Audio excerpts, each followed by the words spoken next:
Okay, magandang araw mga kabadyans, no? So ito ang sa problema na naman, no, na tinaboy na sa atin ng mekaniko ng marketing, no? So MIL o check engine, no, na hindi nawawala. So kahit i-reset, nandiyan pa rin, naka MIL pa rin siya. So yan yung ating bibigyan ng solusyon, no, mga kabadyans.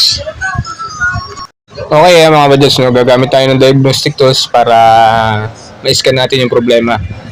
Yung diagnostic tools, reference lang natin yan para alam natin kung alin yung ating ito trouble, no? So hindi naman natin to pwedeng hulaan yung kung ano yung ating i-repair. So kailangan natin ng diagnostic tools para malaman natin kung alin yung ating i-repair, no? So hindi ito tulad ng motor na may mga blink code na may bilang, no? So ito kailangan mong i-read yung kanyang MIL code, no? So ayan mga kabadyans. So magiging reference lang natin tong diagnostic tools para malaman natin agad yung i-repair. So ayan.